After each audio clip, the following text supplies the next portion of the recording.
When I graduated high school, I was untethered. My parents couldn't afford to send me to a prestigious school. I didn't get the best grades, so scholarships were a no-go. And I wasn't willing to go into debt just to get a piece of paper. I hung around my hometown for about 6 months after graduation, and then I moved to the coast where I had some family. When I got there, my grandpa asked me what I wanted to do with my life, and I didn't know. But I knew that I liked my journalism class. So I went to a random newspaper around town, and I asked if they were hiring any interns. I showed them some of my work, and they liked it and hired me on the spot. I spent 2 years at that small weekly paper before I started looking for something bigger. The first person who contacted me after I put my resume online was a U.S. Navy recruiter. He was relentless. I told him over and over and over again, I don't want to be in the Navy. I'm not a military type person. But he wouldn't take no for an answer. So I agreed to meet with him. I went and visited him at a tiny little strip mall outside of town.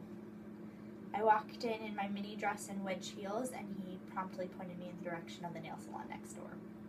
When I explained that I was there to meet with him, he sat me down and talked to me about becoming a Navy journalist. I still wasn't sure if it was for me. But then he said that they would give me all the money in the world to go to school. Over 80 grand. That piqued my interest. He also told me about all the cool stuff I'd get to do. About 3 days later, I signed on the dotted line. After boot camp, I was stationed in Washington, D.C., where I spent the next 5 years. Being in the Navy was one of the most challenging things I've ever done. But those 5 years were the best of my life. I got married, I had 3 beautiful children, and I spent my days interviewing people like President Barack Obama and writing speeches for people like the Chief of Naval Operations. While I was there, I also fell in love with public relations. It's challenging, it's rewarding, and I spent my time being on the offensive for things like Benghazi and Navy sexual assault and other issues that are in the forefront of society. I was the person that the media called to ask, what's your comment? You're always having to think on your feet, and you get to meet some of the most influential people in the world.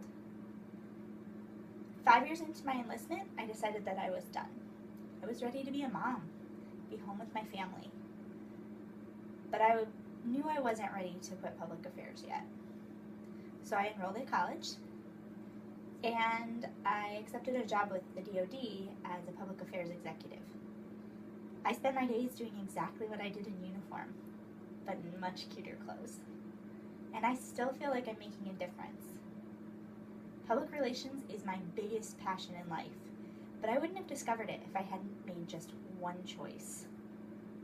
If I hadn't walked into that newspaper that day, I probably wouldn't be here where I am. I wouldn't have this gorgeous house. I wouldn't have my beautiful children and my amazing husband. Which, above all, are my passion in life.